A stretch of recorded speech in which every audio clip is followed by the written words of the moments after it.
Hello बच्चों, स्वागत है आपका। आज हम आपके लिए लेकर आए हैं रिमझिम कक्षा 5 का 5वां पाठ और पाठ का नाम है जहाँ चाह वहाँ रहा। इस वीडियो में आज हम इस पाठ में आए हुए कुछ कठिन शब्द पढ़ेंगे और उनके अर्थ जानेंगे तथा शब्दों को चित्रों के माध्यम से भी समझने का प्रयास करेंगे। चलिए शुरू करते हैं। तो पहला शब्द आपके लिए है सांझ।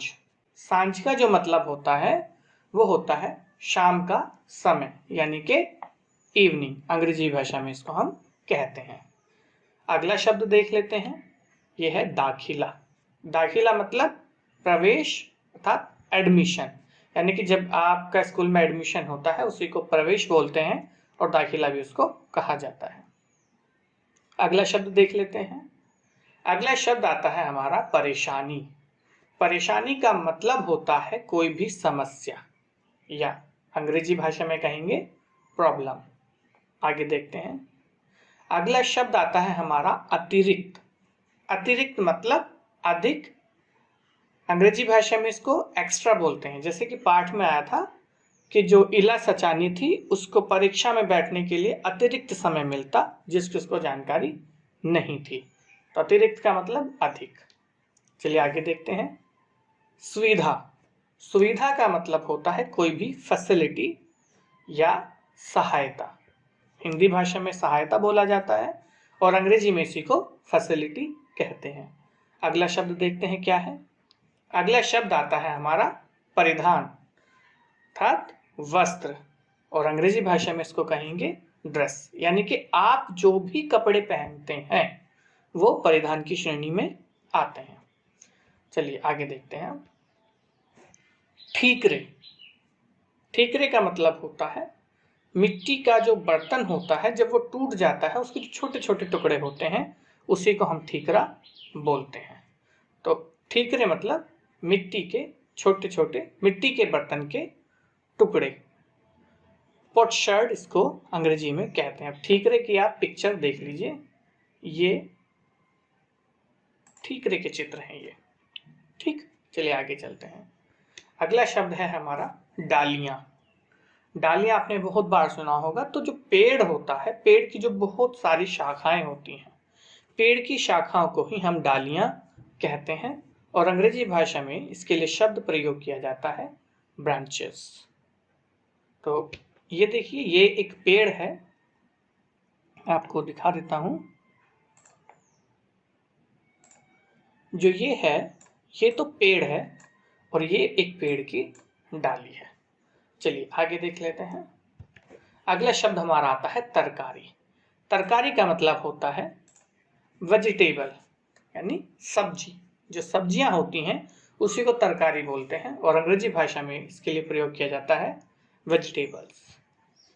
वेजिटेबल्स आपने देखी होंगी, काफी सारी खाते भी हैं डेली, फिर भी अच्छे तरह देख लीजिए। ये काफी सारी वेजिटेबल्स यानी कि सब्जियां या तरकारियां हैं। आगे तख्ती। तख्ती जो होती है लकड़ी की पट्टिका को तख्ती बोलते हैं। पहले समय में एक तख्ती होती थी, उसका मैं चित्र यहाँ आपको दिखा देता हूँ। ये तख्ती है, पहले इसी पर लिखते थे, आज आप अपनी नोटबुक में लिखते हैं। तो ये तख्ती और अंग्रेजी भाषा में इसी को बोर्ड बोला जाता है। आगे देख लेते हैं। अगला शब्द हमारा ये है इस्तेमाल। इस्तेमाल का मतलब होता है प्रयोग, अर्थात अंग्रेजी भाषा में यूज हम इसको कहेंगे। चलिए अगला शब्द अनूठी। अनूठी का मतलब अद्भुत, यूनिक, जो सबसे अलग हो उसी को अनूठी अद्भुत कहते हैं और अंग्रेजी भाषा में प्रयोग करते हैं इसके लिए यूनिक।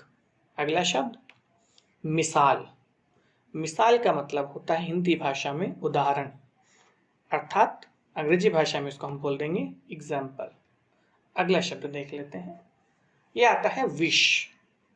विष को हम हिंदी भाषा में बोलते हैं जहर, यानी कि जिसको पीने से इंसान की मृत्यु हो जाती है वो जहर कहता है, उसको जहर कहते हैं और अंग्रेजी भाषा में इसी के लिए प्रयोग होता है पॉइजन। अगला शब्द कुदरत। कुदरत अर्थात प्रकृति और अंग्रेजी भाषा में इसको हम कहते हैं नेचर। अगला शब्द देखते हैं। माहिर। माहिर का मतलब होता है कुशल, यानी कि जब आप किसी कार्य को करने में एक्सपर्ट हो जाते हैं, किसी कार्य को बहुत अच्छे से कर लेते हैं, उसी को अंग्रेजी भाषा में कुशल कहा जाता है। और अंग्रेजी भाषा में इसके लिए स्किल्ड या फिर एक्सपर्ट यूज करते हैं। अगला शब्द कशीदकारी और चिकनकारी, यहाँ हमने दोनों एक ही जगह लिख दिए हैं। दोनों का मतलब ही कढ़ाई होता है, एम्ब्रॉयडरी अंग्रेजी में इसको बोलते हैं। तो कशीदकारी कढ़ाई को बोलते हैं, और जो चिकनकारी है वो कशीदकारी का एक तरीका है। जो ये चिकनकारी लखनऊ की प्रसिद्ध है। चित्र आप देख सकते हैं, पहले चित्र में कशीदकारी दी गई है और दूसरा जो चित्र है वो भी कशीदकारी ही, लेकिन वो लखनऊ की स्पेशलिटी है, इसलिए उसको चिकनकारी नाम दिया गया है। कशीदकारी का एक प्रकार है। अगला शब्द टांका। टांके का मतलब होता है हाथ की सिलाई। हाथ से जो हम सिलाई करते हैं, सुई धागे से हाथ से जो सिलाई की जाती है उसको हाथ की सिलाई यानी कि टांका कहा जाता है। और अंग्रेजी भाषा में इसके लिए प्रयोग किया जाता है स्टिचेस। ये 5 तरह के स्टिचेस देखिए आप, जो आपकी पाठ में आए हैं, आपके पाठ में आए हैं। तो पहला मछली टांका है, दूसरा भरवा टांका है, तीसरा उल्टी बखिया, ये चौथा खुला हुआ जंजीर टांका, और ये जंजीर। आगे तो जैसे आपने अनूठा पढ़ा था, ऐसे ही जैसे आपने पीछे एक अनूठी शब्द पढ़ा, अनूठा भी सेम वो ही है, बस लिंग का फर्क हो जाता है। अनूठा बेमिसाल, अद्भुत, ठीक। अंग्रेजी भाषा में यूनिक इसके लिए प्रयोग किया जाता है। असंभव। असंभव मतलब जो किया ना जा सके या जिस कार्य को करना मुश्किल हो उसको असंभव कहते हैं, इम्पॉसिबल। ठान लेना, ठान लेना, अड़ जाना, निश्चय कर लेना, कि निश्चय कर लेना कि ये मेरे को करना ही है, उसको हम ठान लेना बोलते हैं। और अंग्रेजी भाषा में इसके लिए प्रयोग किया जाता है डिसाइड।